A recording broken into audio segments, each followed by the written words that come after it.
Assalamualaikum warahmatullahi wabarakatuh. Perkenalkan, nama saya Musyarrafah. Nah, kebetulan saya di sini dari Prodi PAI dari kelas C. Nah, kalian perlu tahu bahwa madrasah bukan sekedar tempat belajar agama biasa, namun ada sejarah panjang di baliknya yang menarik untuk kita telusuri bersama. Nah, pada video kali ini saya akan membahas tentang institusi pendidikan Islam madrasah. Jadi, madrasah itu ada sekolah Islam yang menggabungkan ilmu agama dan ilmu umum untuk membentuk karakter Islami siswa. Jadi di sini madrasah mempunyai beberapa peran penting.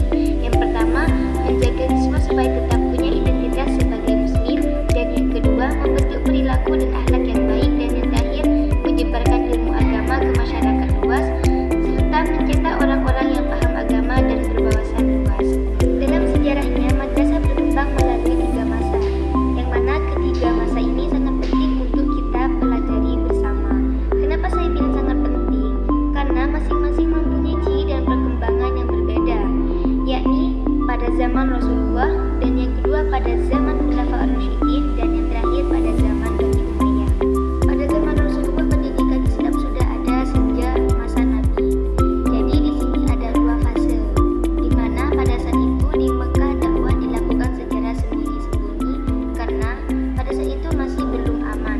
Sedangkan di Madinah pendidikan mulai terbuka dan berpusat di masjid. Pada masa Khulafaur Rasyidin, di mana pada masa itu pendidikan Islam berjalan lewat kitab, yaitu tempat belajar sederhana untuk mengenal huruf dan membaca Al-Quran. Dan cara mengajarnya itu menggunakan metode. Yang pertama, metode slogan, yaitu belajar satu persatu antar murid dan guru. Sedangkan halakoh, belajar berkelompok dengan duduk melingkar. Jadi pendidikan pada saat itu dijalankan oleh para sahabat Nabi dan belum diatur secara resmi oleh negara.